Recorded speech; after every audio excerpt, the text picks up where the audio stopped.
Yeah, thank you very much for joining. And I will present my work on benchmarking structure-based 3D molecular generative models. A brief outline of the work, I will give some context and aim. I will go through the different methods, so describing the architectures of the different generative models, talking about the data set that was used to train the models, and give the set of evaluation metrics that are used in this benchmark. And then I will go through the results on conformation quality assessment and estimating the activity of the generated molecules. So the main goal of 3D generative model is to find new active molecules towards some certain molecular targets. So if we start from pockets from an existing complex, for example, from the PDB, so protein ligand complex, might be also different ligands coming from different PDB structures. One thing we can do to find active molecule is to use virtual screening using, for example, docking methods. We can screen, it might be easier to screen synthesizable molecule chemical space so that we can then test if the molecules are active in actual in vitro experiments. But one other way to find potential active compounds might be to use these targets as a potential conditioning for some generative models, which can explore a much broader chemical space. So it might not only be limited to synthesizable molecule. And this generative model will be guided, for example, using docking scores to explore this chemical space and to go towards more potentially active compound, with the hope that docking scores reflect the potential estimated activity of the molecule. So the main advantage of 3D generative model is that they can be trained and used to optimize and find molecules that have interesting 3D properties. And for example, activity is conditioned on the 3D space if we have an existing pocket with residues that we have obtained from the PDB, for example. If we take out the reference ligand and trying to find new ligand, the idea would be to find new ligand that make favorable interactions with the pockets. There's different kinds of interactions which are not inducing activity, but taking part of activity, which are the hydrogen bonds, pi stacking, hydrophobic contact, charge interactions. And the idea is to actually process this structure-based information from the pockets using, for example, 3D graph neural networks, and to use this structural information to guide the generation towards ligands that actually make these favorable interactions. So that's the promise. And we have between dozens of models which are able to build molecules directly inside the pockets. And we all expect that these models build good 3D conformations in the pocket. So this is what we would expect. Might not look good because of the orientation, but it's great. And then in reality, what we observe is these very weird conformations. So for example, we might have very small bond lengths over here. We might have 2 consecutive double bonds with 1 double bond, which is very small, or very large bond length here, which are out of distribution of what we can observe in the CSD, for example. So I think we can all agree that this is not normal and this is physically unrealistic. But the only problem is that previous studies showed that these generated molecules have better docking scores, especially after redocking, which is maybe not the purpose of this type of models, than the cognate ligands. And the main goal of the benchmark I'm developing here is to first check whether all the conformations are like this in the generative models, and if we can have other ways of predicting the activity of these potential poses. So I will first describe the different generative models that were benchmarked in this work. So this first model is called ligand, and it's based on the variational autoencoder procedure. So a pocket density, so the different position of atom in the pocket are represented as voxels and as a density. So not only one voxel represents one atom, but it's a diffuse density of voxels is encoded using a 3D convolutional neural networks. I will just say some random architecture work, but I will not go through the details for the sake of time. This conditioning vector is concatenated to a latent space vector. In the prior mode of ligand, it's just a random latent space, taking just random numbers from a normal distribution. And this is used by another convolutional neural network for the decoding, which makes us decode a new density of ligand And then we can use some other algorithms to determine the atom types, the atom positions, and the bond order determination. And there's also a posterior mode of ligand, which takes as inputs the existing ligand that we know for these pockets, which is encoded in the latent space. And therefore, we can decode ligand which are very similar to the one we have inputs in the model. Another type of models are autoregressive models, which are used to build atom one by one inside the pocket, as you can see in the figure in the bottom over here.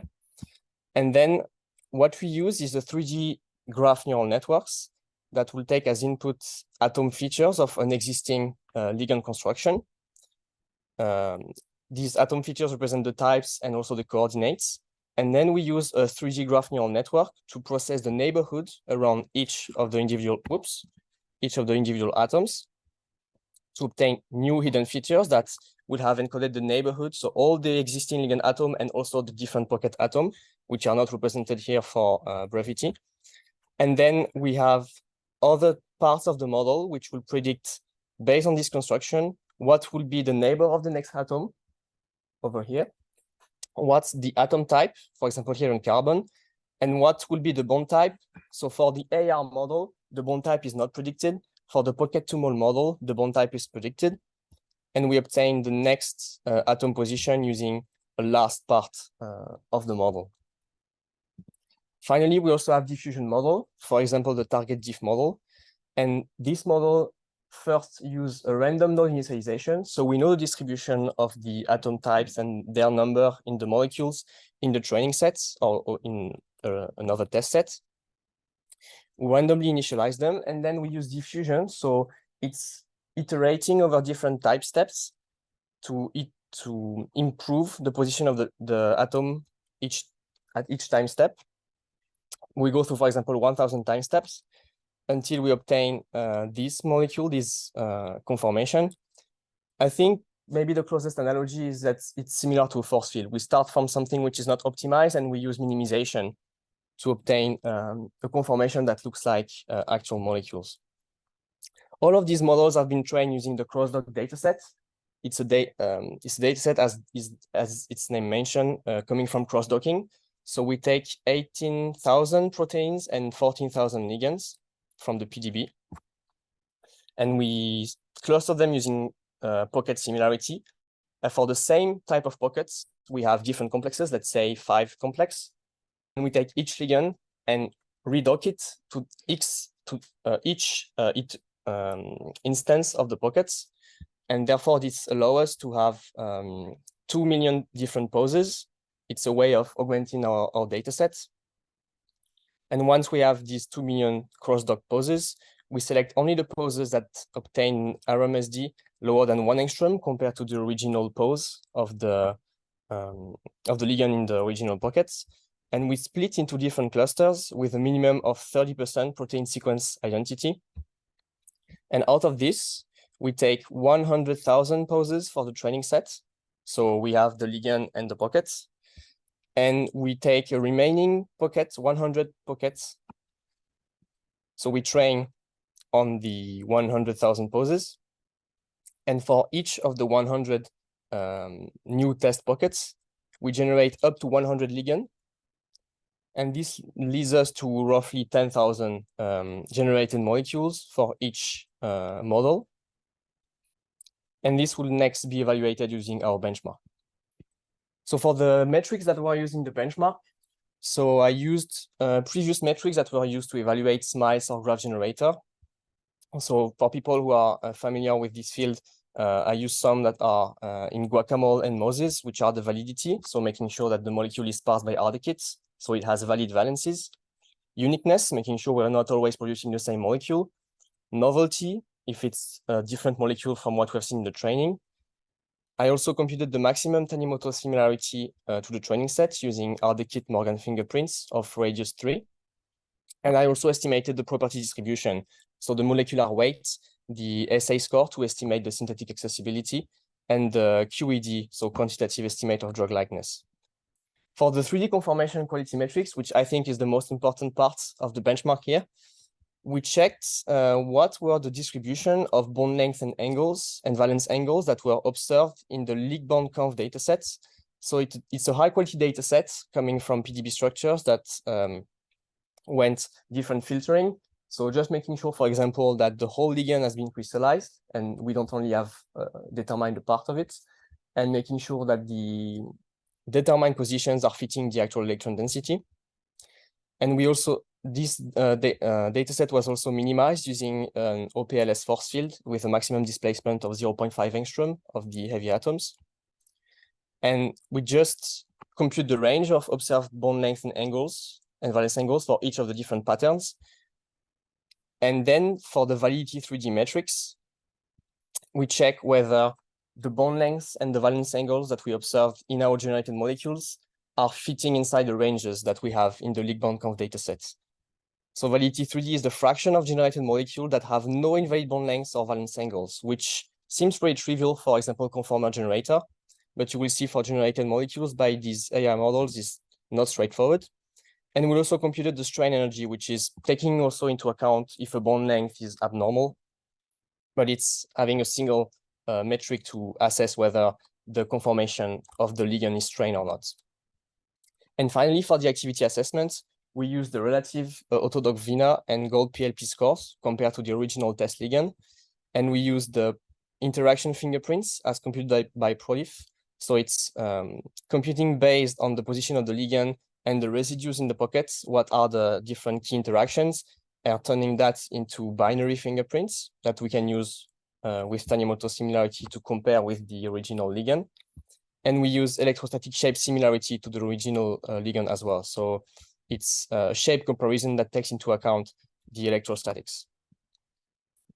Now, for the main results. So this is not maybe the most interesting part of the talk, but it's just for people who are used to evaluate the distributions and the validity of the smiles or graphs. So if we check the validity, uniqueness, novelty, it all seems normal. So validity close to 1 for the latest model, high uniqueness, high novelty. Maximum similarity to training is low, so we have new molecules generated by these models. The molecular weight, however, is a bit lower than those we can observe in the training sets, so it tends to generate smaller molecules. And the assay score seems to indicate that we have worse estimated synthesizability. But then when we look at the 3D conformation, this is where things are getting a bit worse. The first two conformations are the one I showed you in the introduction. And I also added one molecule for each of the model. I mean, I could fill this slide with a lot of conformations, but I guess everyone has understood the problem here. I mean, there are some substructure which would make any chemist be frightened, I guess. But I think the most important part here is, for example, even for these recent models, the invalid bond length, which makes them less realistic. And this is what we observe when we compute the average number of invalid bond lengths and angles.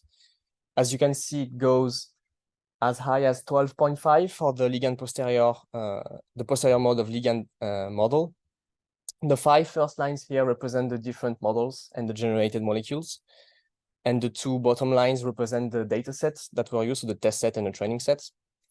As you can see, even the crossdock data set has a certain number of bond length and invalid bond length and invalid valence angles.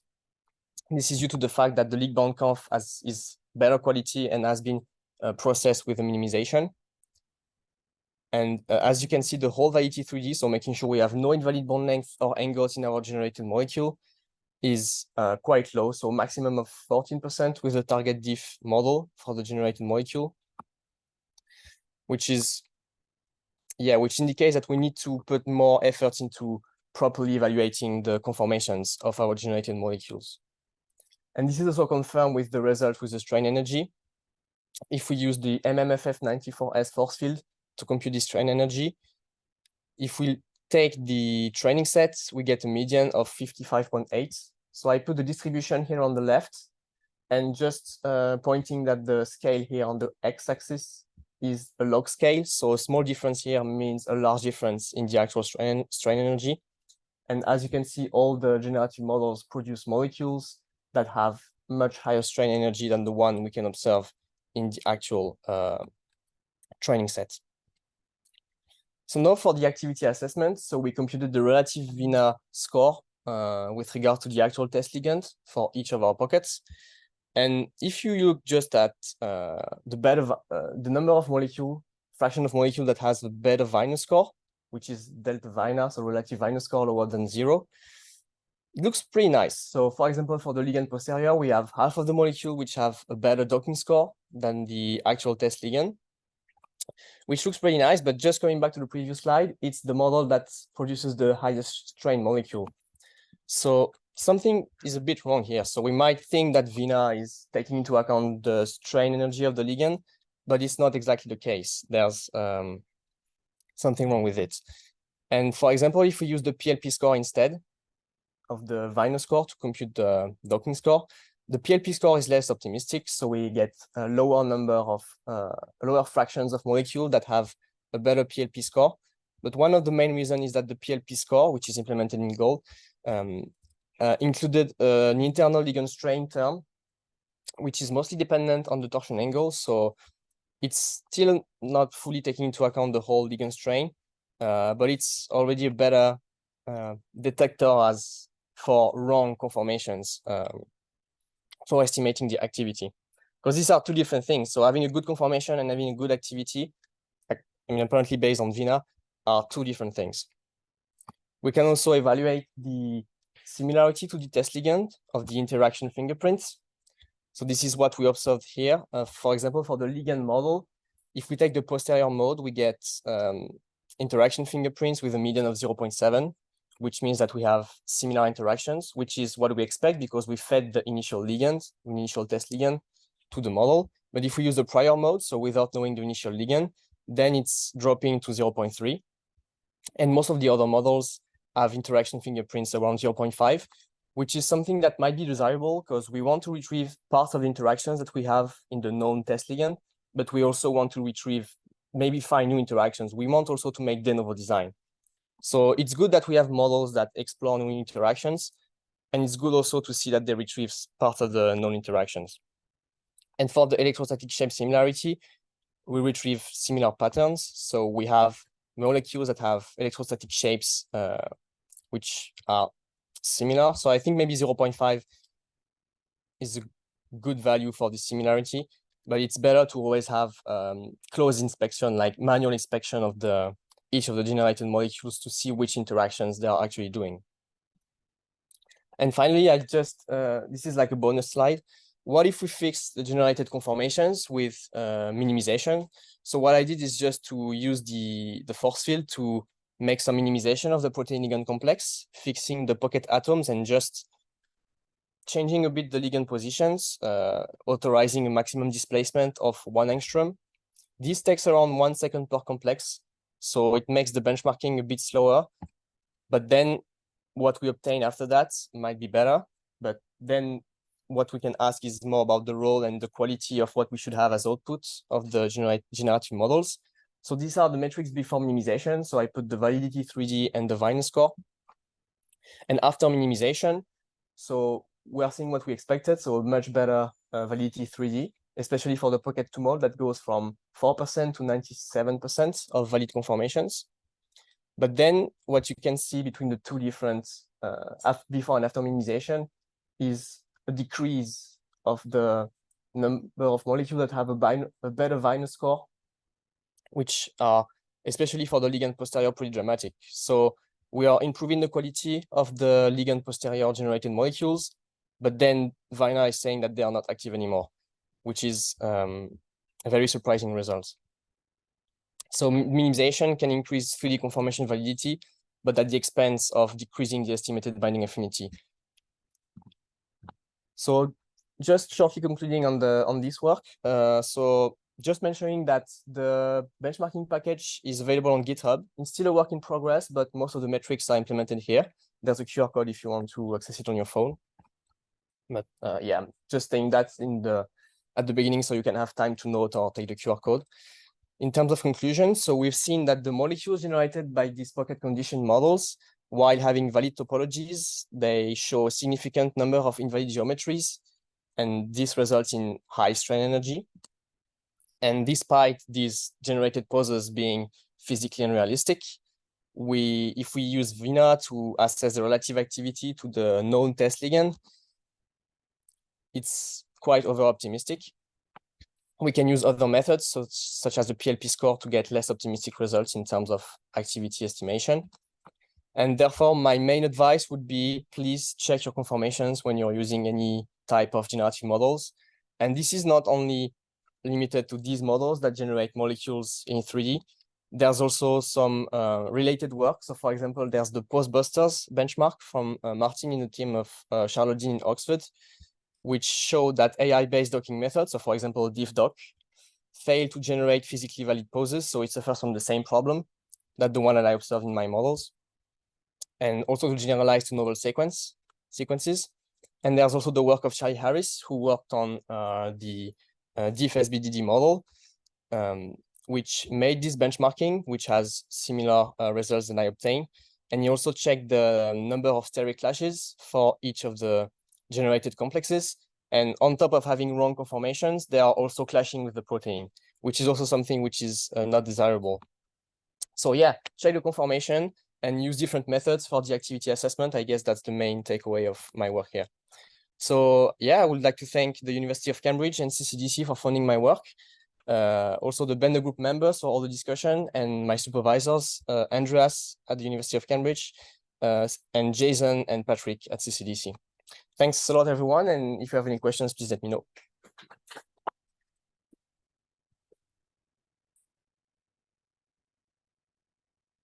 Any questions in the audience?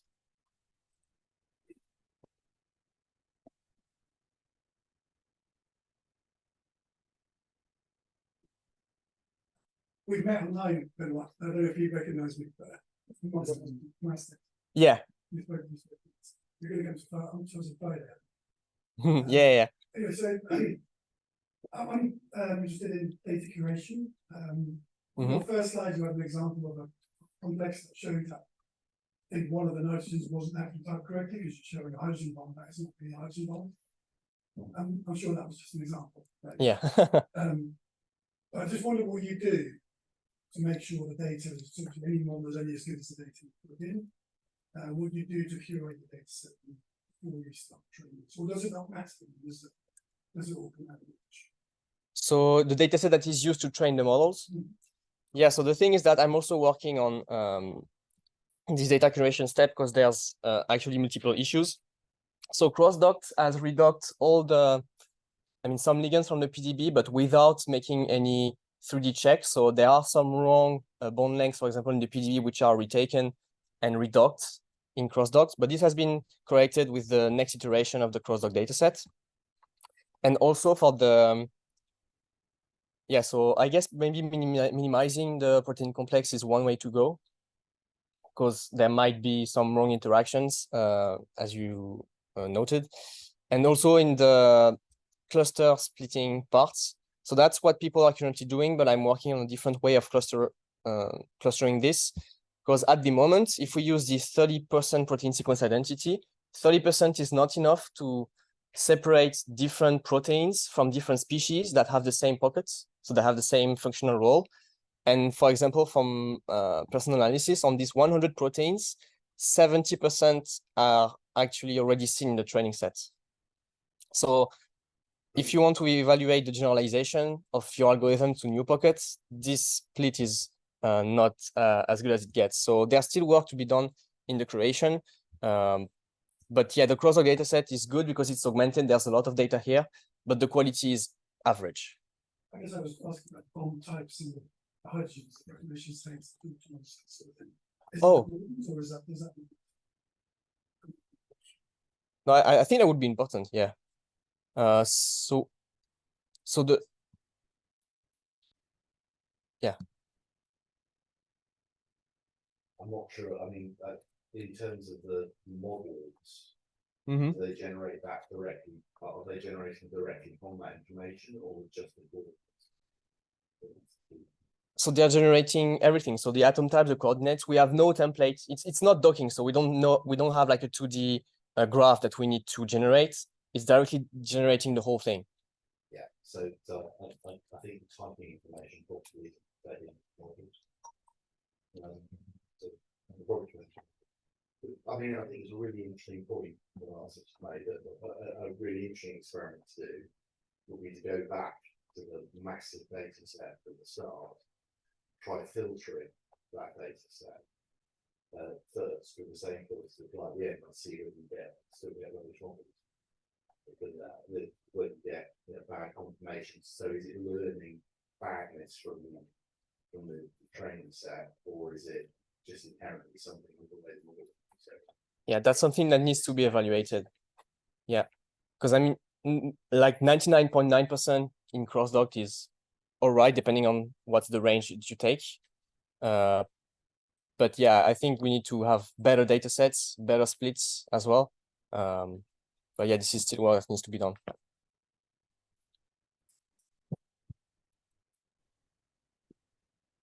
Hi. You take into account water molecules. No, so there's no water molecules generated, and the water molecules are not embedded in the pockets. So, and it's not covalent bonding as well. I did not mention that, but it's only we start from a pocket, there's no water, and we just ask to build a molecule based on that.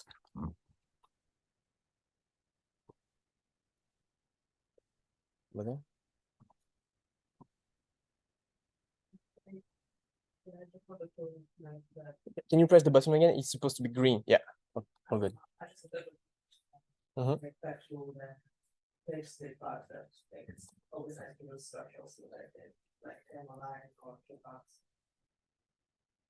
Yeah.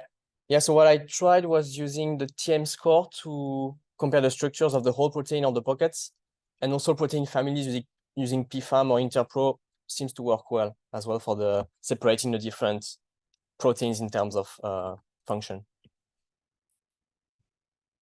Okay. Yeah. So if you could kind of have access to more data or anything, or like in the future, like where do you see this in like generative AI for molecules in general? Like, is it a data problem?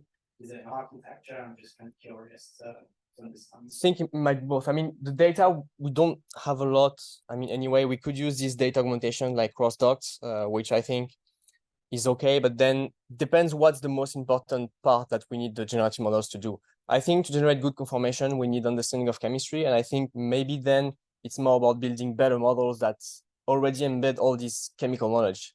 I mean, do we need models to relearn what's a carbon-carbon bond length?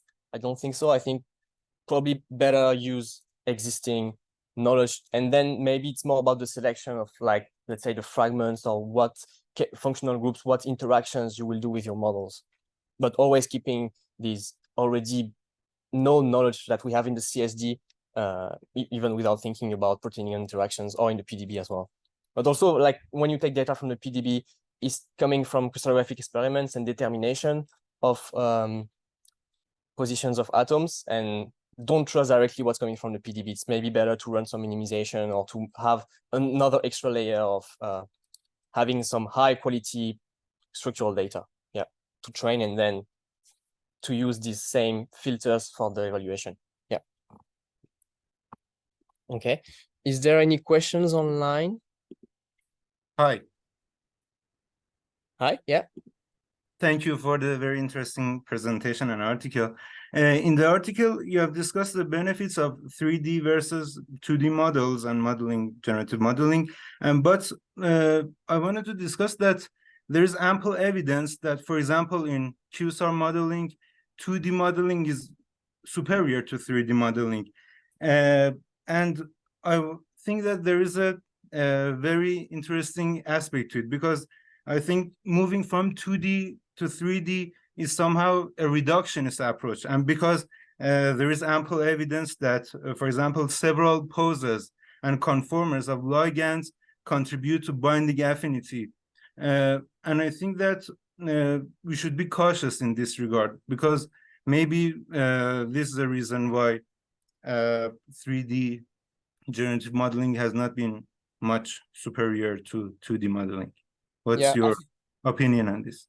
Yeah, I think it's also because 3D is more complex than 2D. I mean, it's easy to represent anything in 2D, but the real world is in 3D, and even like in 4D, because it depends on the time, it depends on different features. So it's just maybe about progress. I mean, both data and progress that we have in the 3D structures. Because yeah, I mean, in some exercises, like 2D QSAR model using fingerprints works better than the 3D. But it's a whole complex question, and I think we're still working on defining what's good 3D structure extractor and what's important in the 3D. So yeah, I think it's worth exploring both. Yeah. I think it's a preliminary conjecture, but I think that 3D modeling may never be as potent as 2D in many, generally, maybe in some cases it would be. But the point is that 2D representations somehow represent all the possible conformers and poses that various 3D models can possibly represent. For example, when you used a 2D modeling in ML, you're representing simultaneously many possibilities of that a pose can have. But when you go move towards 3D, you restrict yourself to a single possible of that possibilities. And because of the fact that many from binding affinity to therapeutic effects of molecules depends on not a single pose and conformer of small molecules, but on on numerous poses of that molecule. Maybe I think I'm currently of this opinion that 2D modeling may be eventually better than 3D modeling, Yeah, but it's a good it must approximation. be tested. It must be tested. Yeah, it's a good approximation, I think. Yeah. Thank Okay. you, very interesting. Thank you. Yeah, so I think we can. I have a question, please. Yeah, a quick question. Yeah, so we can move to the next one. Yeah. Okay. Sorry. Thanks so much for your presentation. And hello. Okay. Yeah. Yeah. So Can you do you hear want me? to ask it? Yeah. Yeah. Yeah. Okay. So again, thanks so much for your presentation. I'm just wondering about if there's any rules introduced to organize the ring systems produced in the new ligands, like if they are valid or not. This is my first, and my second question is, can you please talk a little bit about the resources that you used to implement this kind of models? Yeah. So sorry, can you repeat your first question again? Okay, so I asked about if there is any kind of rules or things like introduced to organize the ring systems produced from the model during the generation process in the new ligands, like if they are valid or not. So I did not evaluate this, but there are tools. For example, in Mogul, there's a tool to evaluate the quality of the ring system. So the models are not directly. So we are not. So these models so that we I are not sure here, about the generated rings, right?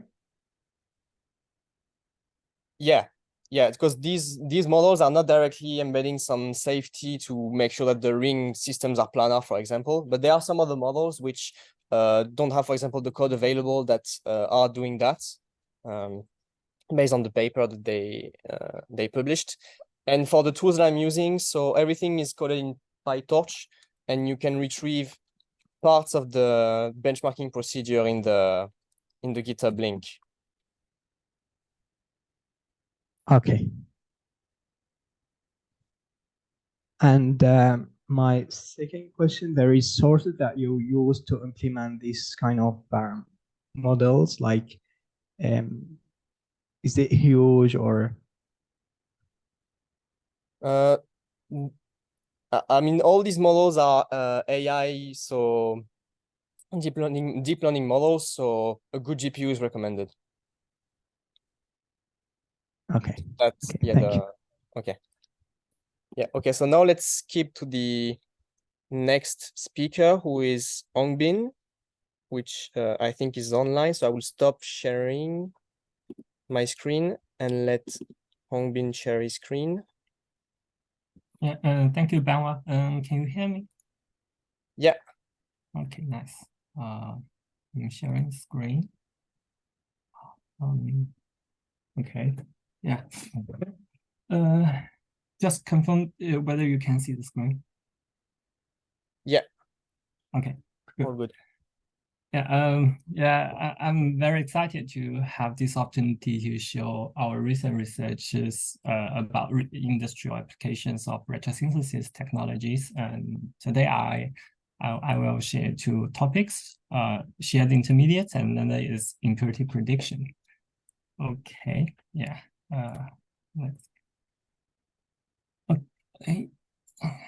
Okay, before that, I'd like, this one. Before that, I'd like to briefly introduce CASP, which is computer-aided synthesis planning. We know that DMA T-cycle, design, make, test, and analyze.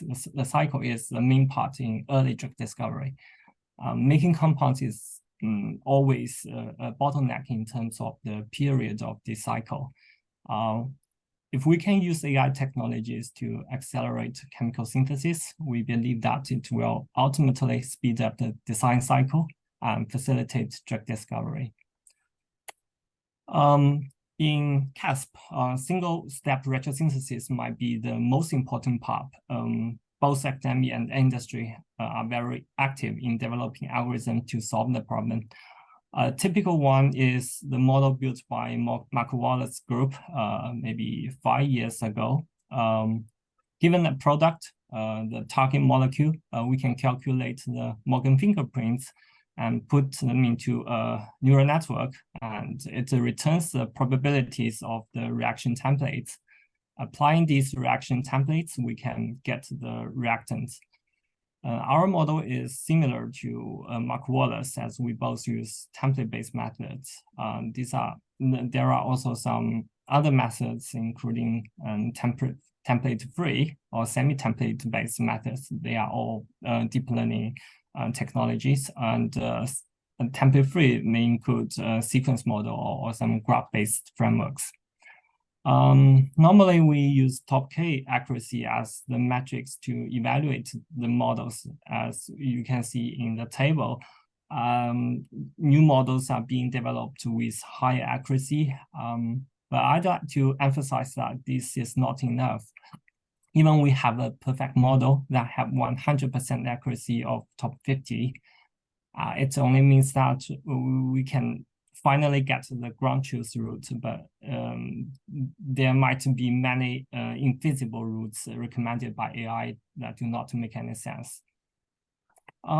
So during the couple of years, we made a lot of efforts on increasing the feasibility of single-step prediction. Our perspective is that we cannot use a single machine learning model to achieve the goal.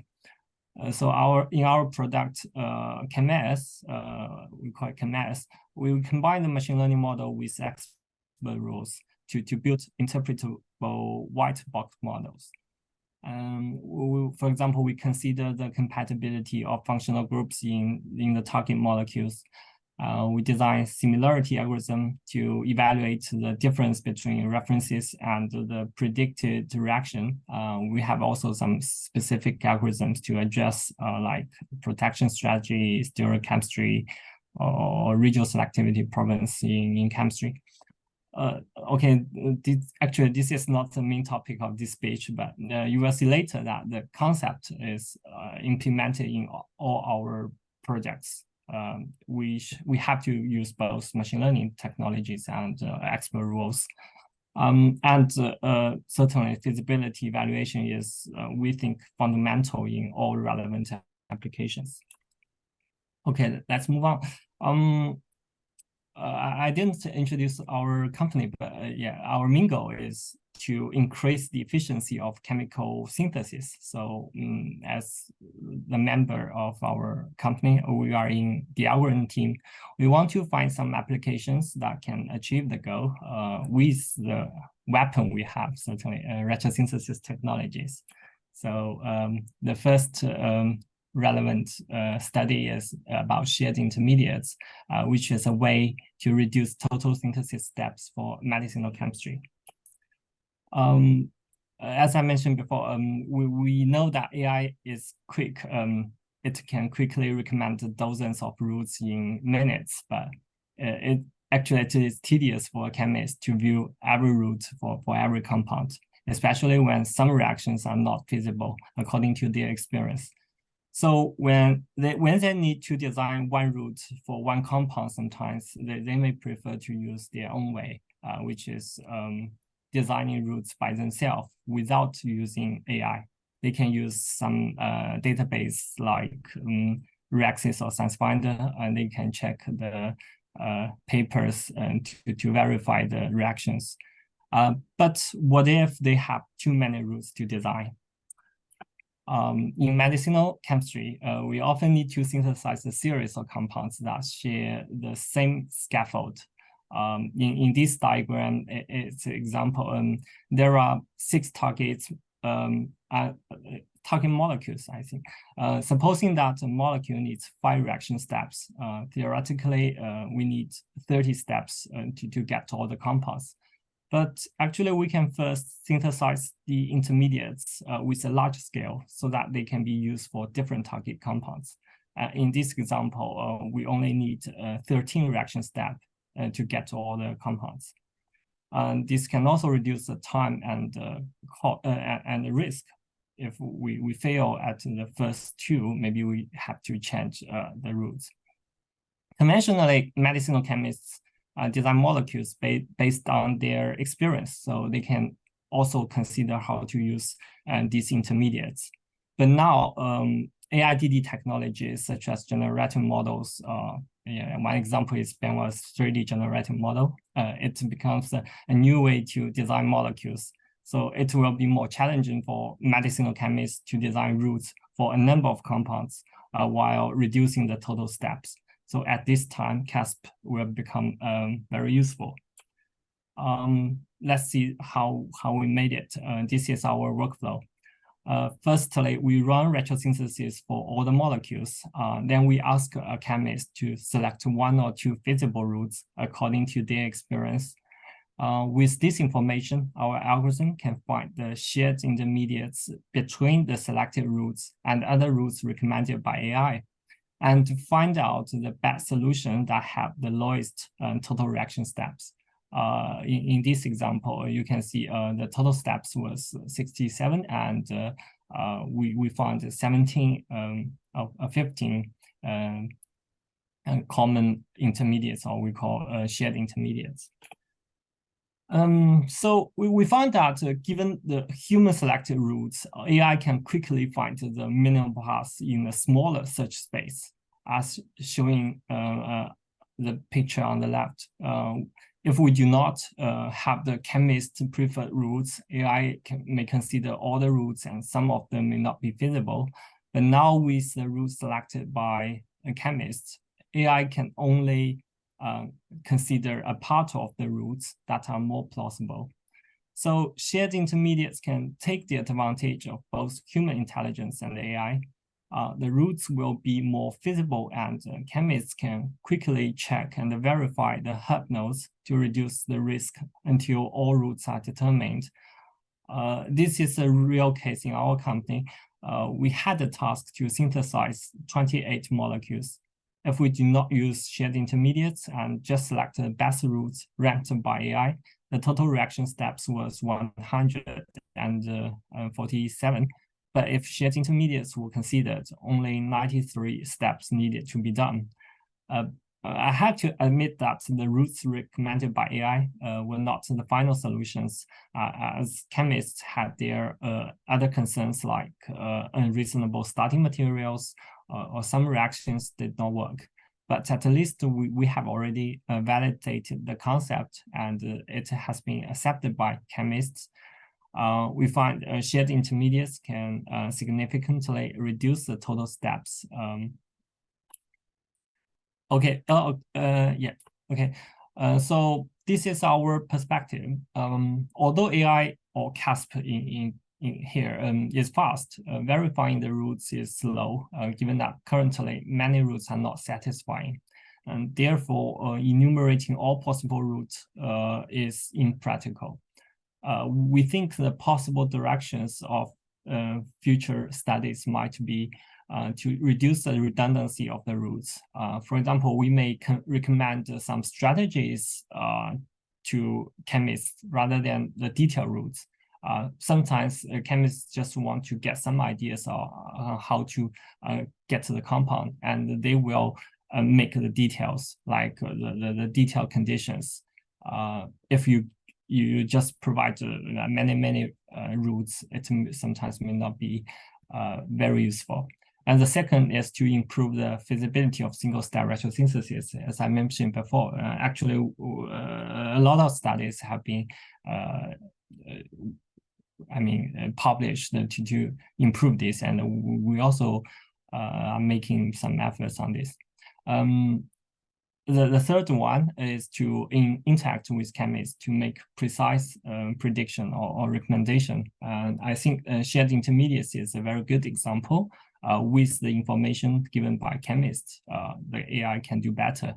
Otherwise, AI can provide a lot of things, but it may not be very useful.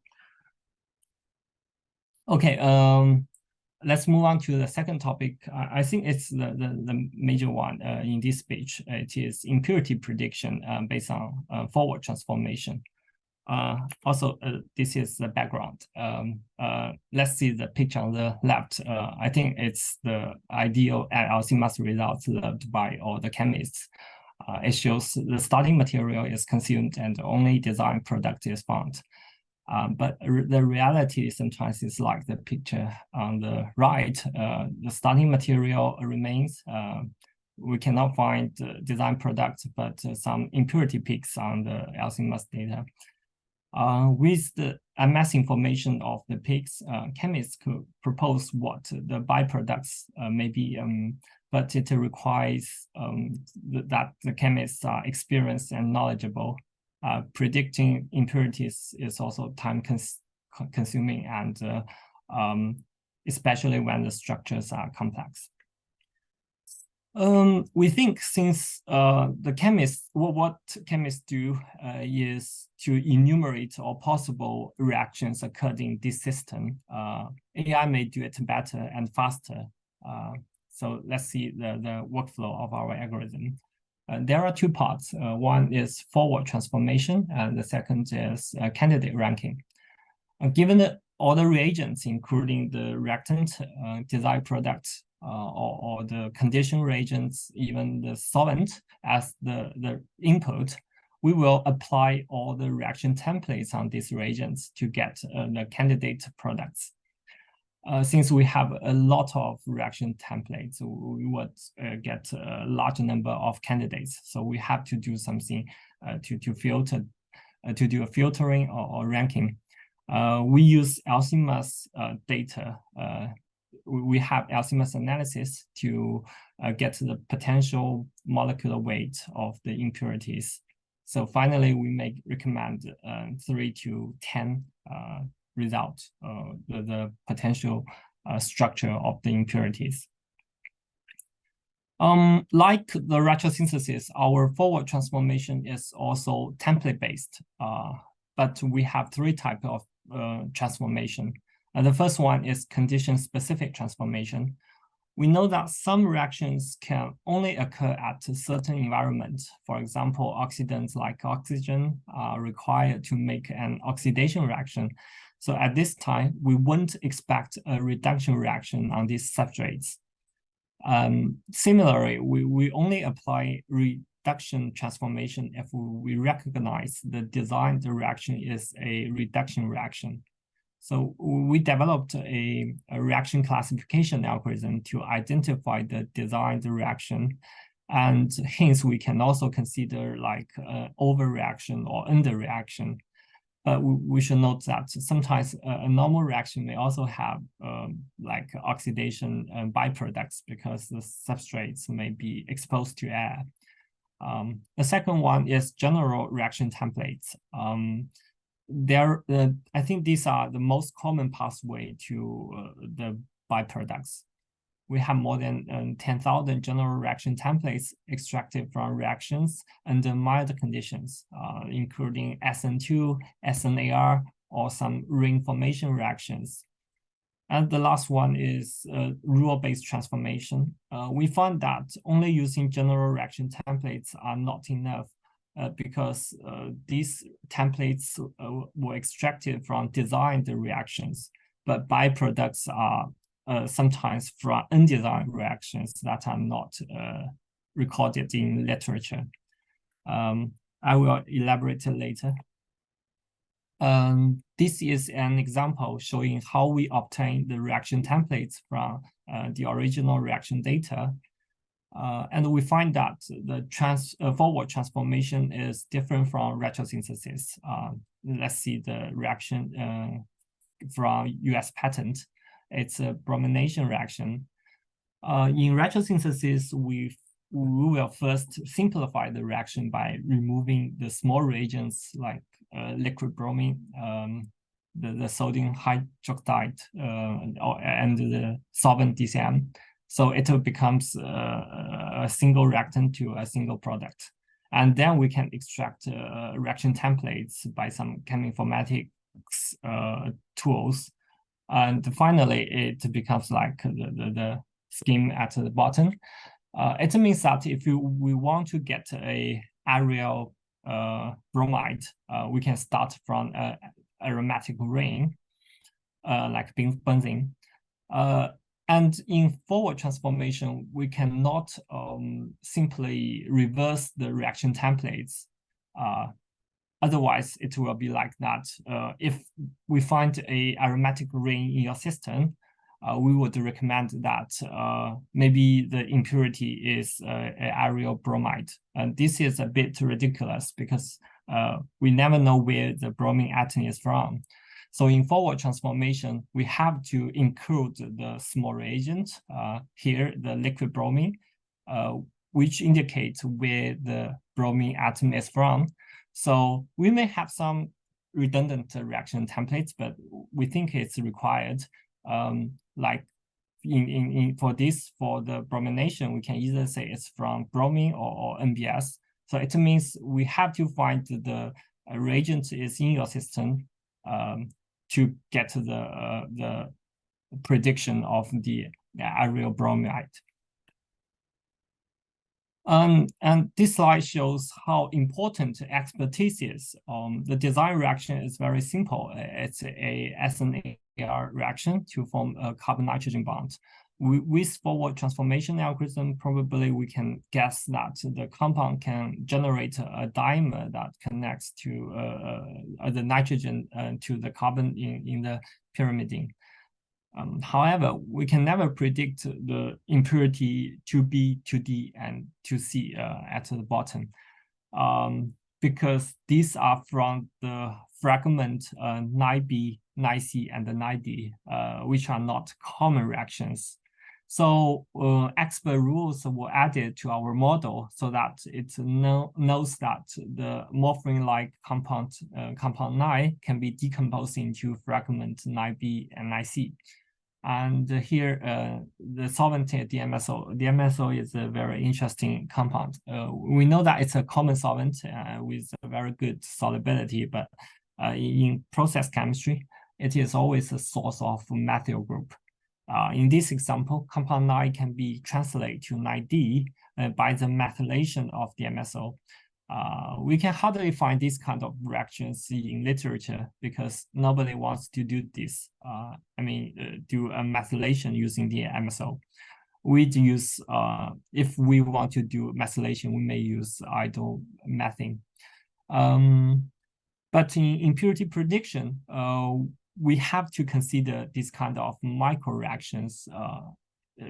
It is difficult to collect this kind of data. So rather than using data-driven method, we prefer to use expert rules. Now, with these rules, we can predict the fragment 9B, 9C, and 9D.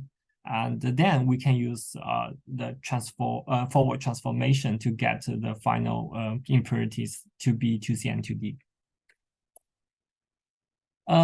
Okay, this is the performance of our impurity prediction model. We've manually collected a test set, including more than 4,000 reactions and their impurities. Given the molecular weight of the impurity compound, this is very important. We need to know the molecular weight. We can recommend several candidates. Normally, we select the top 3 as the predicted results, and because chemists don't want to see many candidates. If only top 3 is considered, the accuracy of the model was about 78%, which means we can successfully predict more than 3,000 impurity structures in this test set. And if more candidates are allowed, for example, if the chemists say, okay, the impurity is very important, I want to see more candidates, the accuracy would be increased up to about 86%. And for some impurity, it is too difficult to predict. As I mentioned, the impurity prediction requires not only forward transformation, but also the LC mass analysis that tells us the possible molecular weights of the impurity compounds. So it can reduce the number of candidates. And the slide shows how we interpret LC mass data. Firstly, we need SDK provided by vendors to get the digital LC mass data, including the peak area at different retention time and the intensity of MS signals. We set some threshold to clean up the noises in the spectra. We have a model to recognize compounds that do not have UV absorption to avoid false prediction. That's not difficult. We know that pi bond or non-bond is required to absorb UV. Isotope is also considered when analyzing the MS spectra that provides additional information. Chemists say the isotope, especially bromine or chlorine, is very important. And with the information, we can improve the accuracy. And finally, we also need some expert rules to interpret the MS signals. We know that the MS peak may be from hydrogen, sodium, or potassium ions. So in summary, we have collected and implemented more than 500 expert rules. We extracted more than 10,000 common reaction templates from 300 million all reaction templates that can be extracted from reaction data. The picture on the right shows the user interface of our product. We can recognize the reactants and the product peaks based on LC mass data. For other impurity peaks, we first recognize whether it is common metabolites of reagents such as the oxidate of phosphorate ligands. Then we use forward transformation to predict potential impurities, which can be further matched with the molecular weights based on MS spectrum. Here is a case. This is a acid-amine condensation reaction to get to the amide product. The 4-member ring is unstable, so it can react with the reactant to form the ester. We call it level 1 prediction because all the substrate is from all the substrate forming the impurity are from the reagents already in this system. Although one substrate is the design product of the original reaction. We also consider level 2 reaction where the substrates include the impurities predicted in level 1. In this example, the impurity 1, the ester, can further react with the product 1 to get the impurity 2. Currently, our impurity prediction model can predict at most 2 levels, because higher level means the number of candidates will be increased exponentially. Finally, just share some information about the impurity prediction model. The model has been already integrated into our lab automation system. We call it Chem.AI in our company. Chemists have already used the software to submit LC-MS task.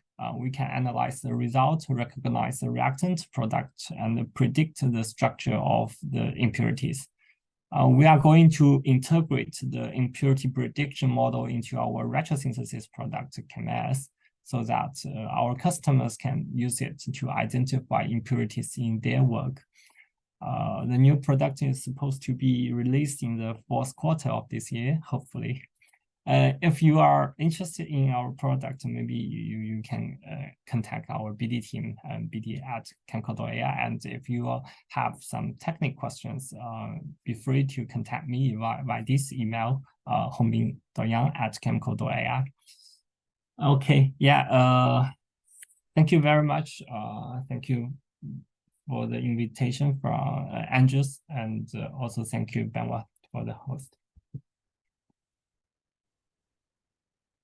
Thanks, Hongbin. If there are any questions in the audience at CCDC? There are a few online, Okay. Sure.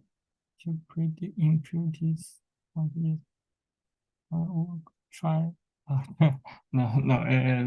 Sorry, this is a business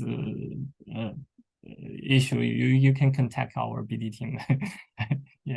Any other questions? So there's a question from Christopher. Were you able to calibrate against Reaxys? Pardon, can you what? There was a question from Christopher. Were you able to calibrate against Reaxys? Oh, okay. This is also a business issue. My boss is going to this. We have already connected with Reaxys, and also we know that Reaxys is considering to sell their API to share their data, but we don't know the commercial way. Actually, so I don't know. Whether they have already be able to sell the data or sell the API, and how much. What I know is they are considering this, but no commercial product. So currently we cannot access the data. Okay. So there's no further. There's one question from Chris. I'd be interested in hearing your thoughts on using large language models for generating experimental procedures.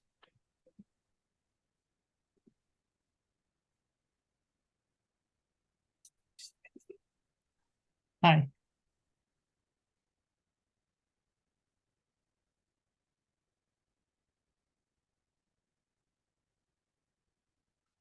Oh, okay.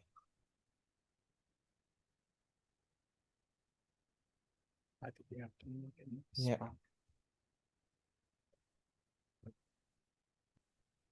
Yeah. So is that all for the questions? Sorry, I didn't. What? Talking about. Oh, yeah. Okay. No worries. So why is it not working? You need to mark not spam. Oh, yeah. Just. And my apologies for the technical issues again. Up. That should be all right. What? Verify. Okay.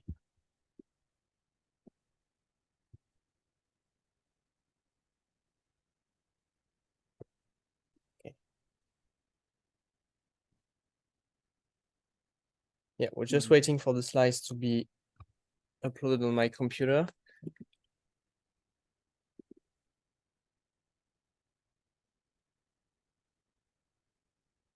Yeah, so the next talk is by Ryan Greenhalgh. I hope I'm pronouncing your name right. Yeah, which is co-founder and CTO of Deepmirror.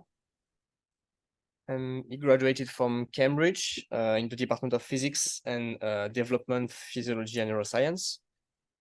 And he will talk about current methods for drug property prediction in the real world. So just making sure we are sharing the slides on Zoom. Cool.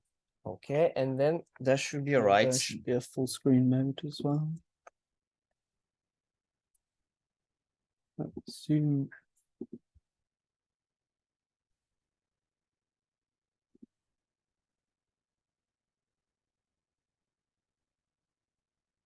Okay.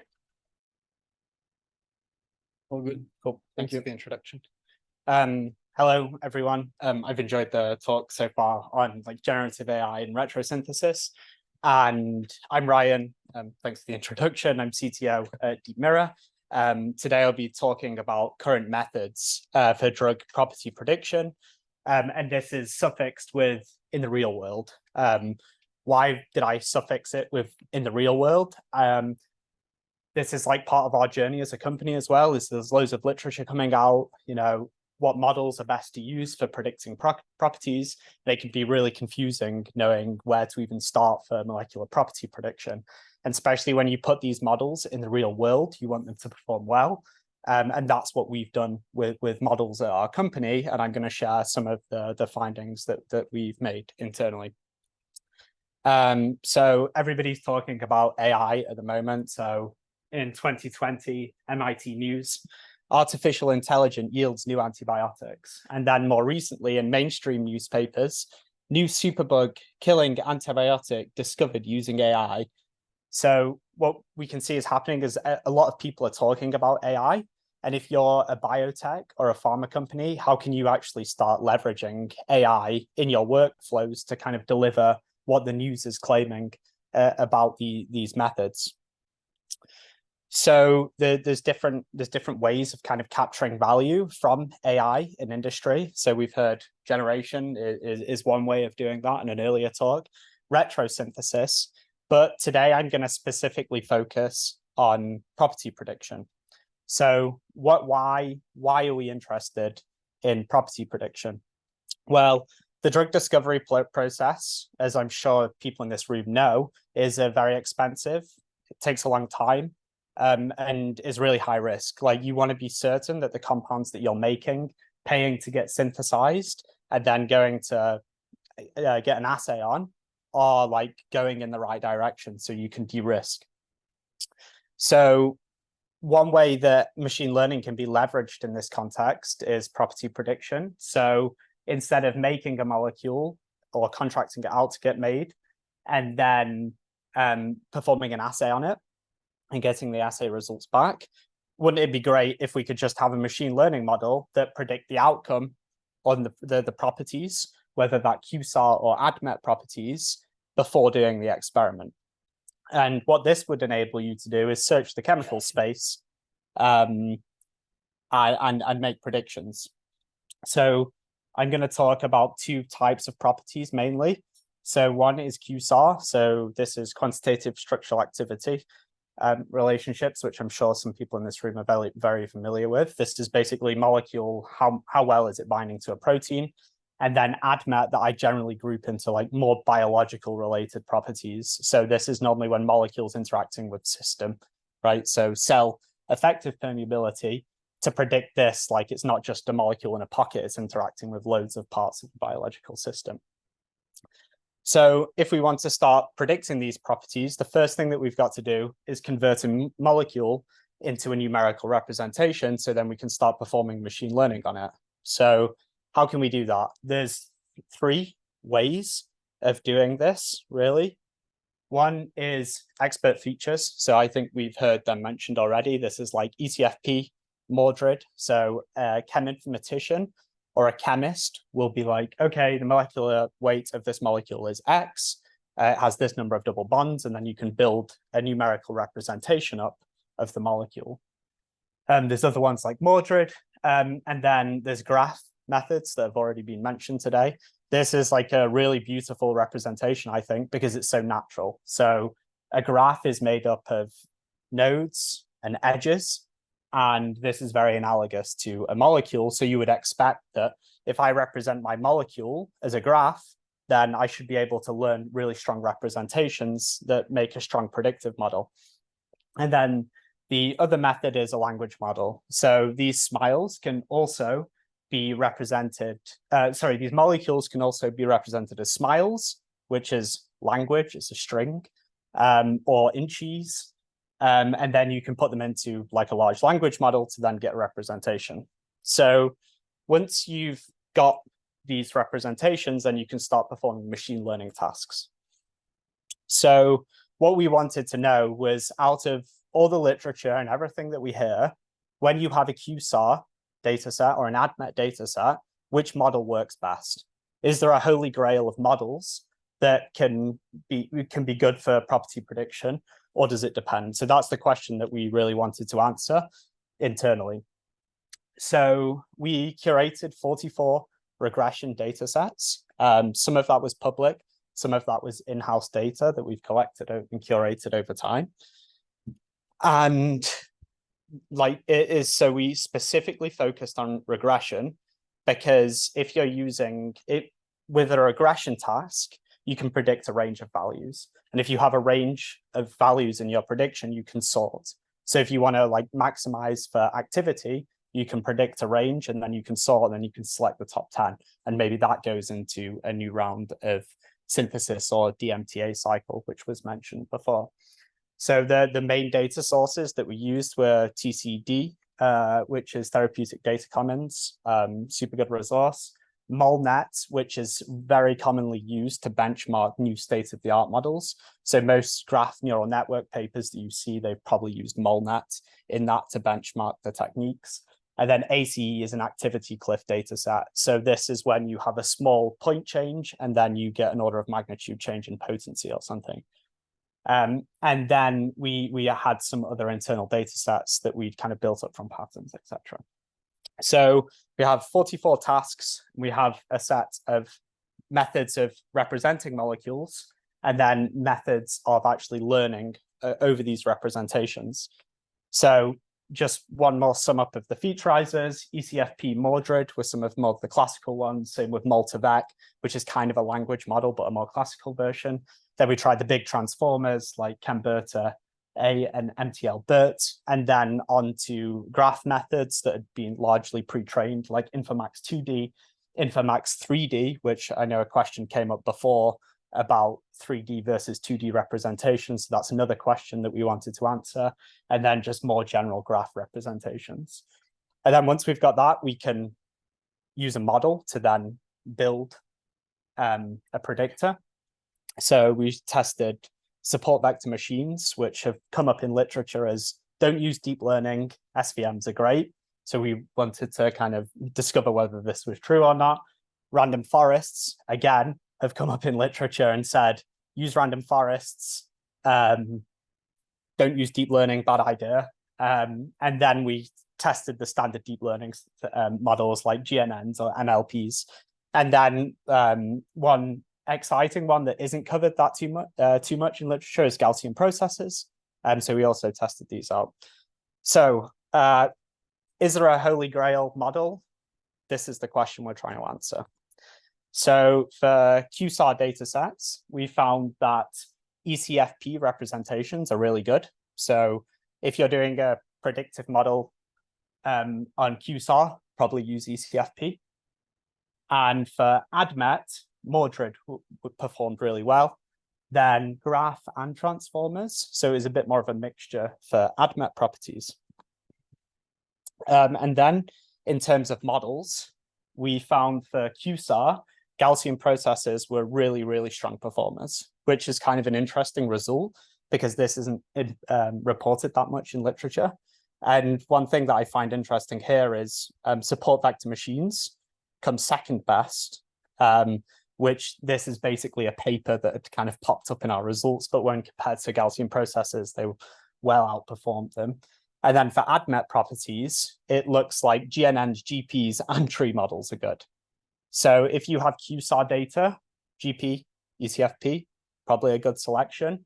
With ADMET, you don't really know. You have to test the variety of models to really get something with a good predictive power. So far, we've just been speaking about point prediction. And to summarize, there's not one model suits all. And if we think about the drug discovery process in general, it's a huge gamble.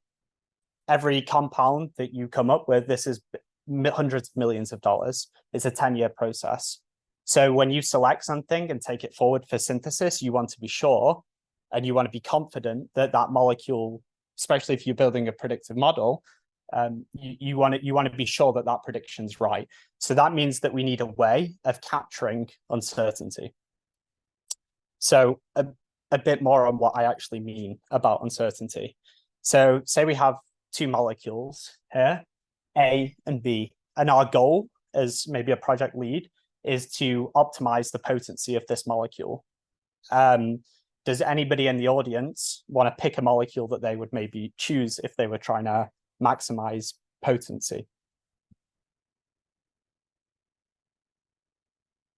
Does anybody want to? B, why?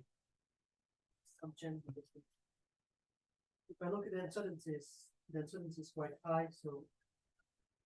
So am I correct in thinking that you would choose B because B plus the uncertainty would give you a high potency, or? I have like maybe 25% probability that it will be higher than A. Okay. Yeah. So that's like a more explorative kind of search. And if you were to pick A, you would be kind of like more you'd want to take less risk.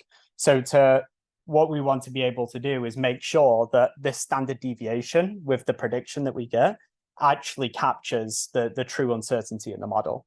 So you want to make sure that if you predict plus or minus 1.3, that is a true plus or minus 1.3.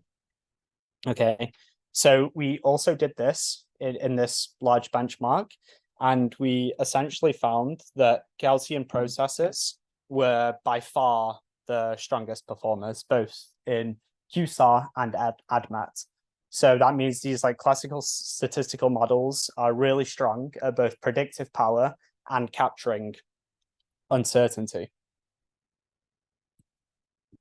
So I'm kind of getting towards the end of the talk, but there's a few more things that I wanted to say. So, or just to summarize. So I think the first point is not one model fits all. And if you're building models for property prediction, you basically want to test a large range of models. And if you want to capture uncertainty in this, you should also use models that have uncertainty baked into them. And I think there was an interesting point about embeddings before. So all the images that I included in this presentation, I'd said to ChatGPT, tell me what AI in drug discovery looks like in the future. It gave me some text. And then I said, now create an image prompt for me to generate an image. And this is kind of what two large models had come up with. And like, I don't know about everybody in the audience, but I think this is like a pretty cool representation or an attempt at that. And I think this tells us something about language models and image models. And that's that the embeddings that they learn are very, very strong, meaning that they have a good understanding of language or they have a good understanding of images. And I think we've somewhat seen this in the life science industry as well with like AlphaFold, but there's a lot of data sharing in the biological field. And I don't think we're there yet for chemical representations. So I guess what I'm saying here is that I think it's important for the future that we share data more in this area so we can build better learned representations and build better models. So hopefully we can then say, hey, ChatGPT, create me a prompt for a molecular generator, and then it can give us a molecule that actually makes sense like this picture does. And then the other area that I think is interesting to explore is baking physical rules into these models. But I think our work has demonstrated so far, we're not at a point where these 3D or equivariant neural networks are capturing kind of enough information to surpass these more classical methods. So I'd just like to thank everybody at the company, specifically Jacob, who led a lot of this work, and also Mark van der Wilk, who helped us with some of the uncertainty calculation.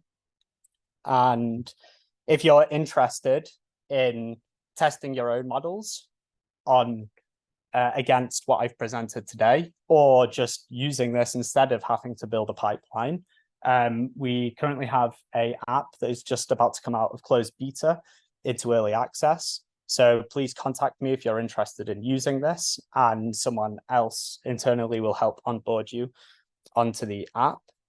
And thank you for listening. I hope you enjoyed the talk. And I'm looking forward to some technical questions, because I try to keep it high level, and then we can talk about the specifics technically in question time.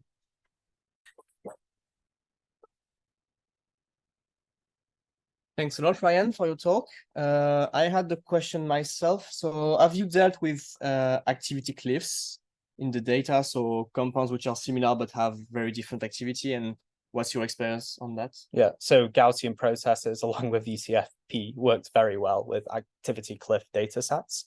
We generally use this metric called normalized root mean squared. So it's normalized by the distribution of the training data. So this tells us basically our predictive resolution in the context of the data that the model saw. And we found this value as to be in the 0.3 range for those type of data sets. They were some of the strongest performing out of everything. Okay. Yeah. Interesting. Thanks. Is there, there's one question in the audience. So can I ask my question about activity cliffs as well? I'm surprised that they did so well, because you're looking at regression models, and activity cliffs feel to me more like memory.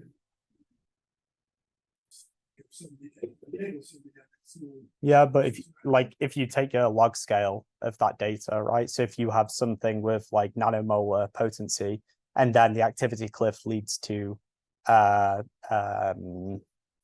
100 nanomolars, let's say, if you just take the logarithm of that data, you can end up with some skewness in the distribution, but that generally isn't a problem as long as you log the data.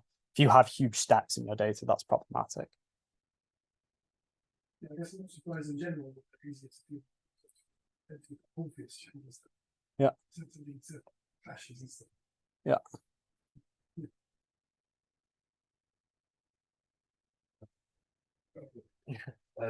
So I think another interesting thing now in terms of the evaluation of these types of models is chronology. So what I rarely see people looking at is going back in over time. Yeah. Predictive model stuff. I think we really see that.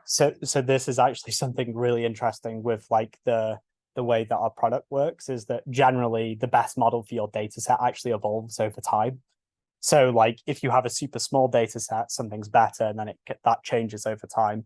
But in terms of temporal as well, we did some tests on this where we blinded future compounds and then saw how many rounds it would take to get basically a hit. Yeah. But we're also interested if anybody has any temporal splits of chemical data. We're interested in kind of exploring that. So can you use these models in a predictive sense and designing new molecules, making them and testing? So we have some users online now that are making decisions based on the platform. Yeah. Wet lab validation, work in progress. Yeah. I think there may be some questions online in the chat.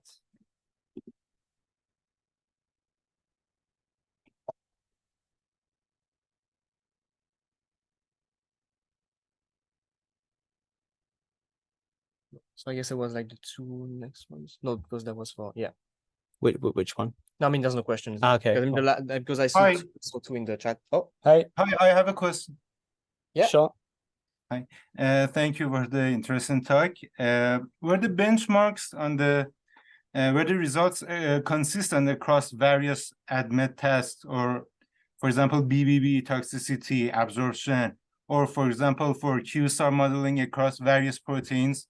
Were the results consistent inside each category? Well, what do you mean by consistent? For example, you showed diagrams for QSAR modeling that, for example, ECFP or, for example, some algorithm are better. Was this consistent across various proteins, for example, various receptors, or?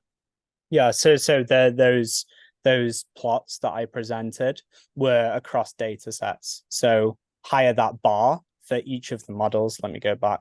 Probably should have explained that. The higher those bars are, the x-axis here is number of data sets. The y is the model. So essentially, this shows that Gaussian processes outperformed all other models in over 20 data sets for QSAR. So yeah, it was consistent over data sets. Thank you.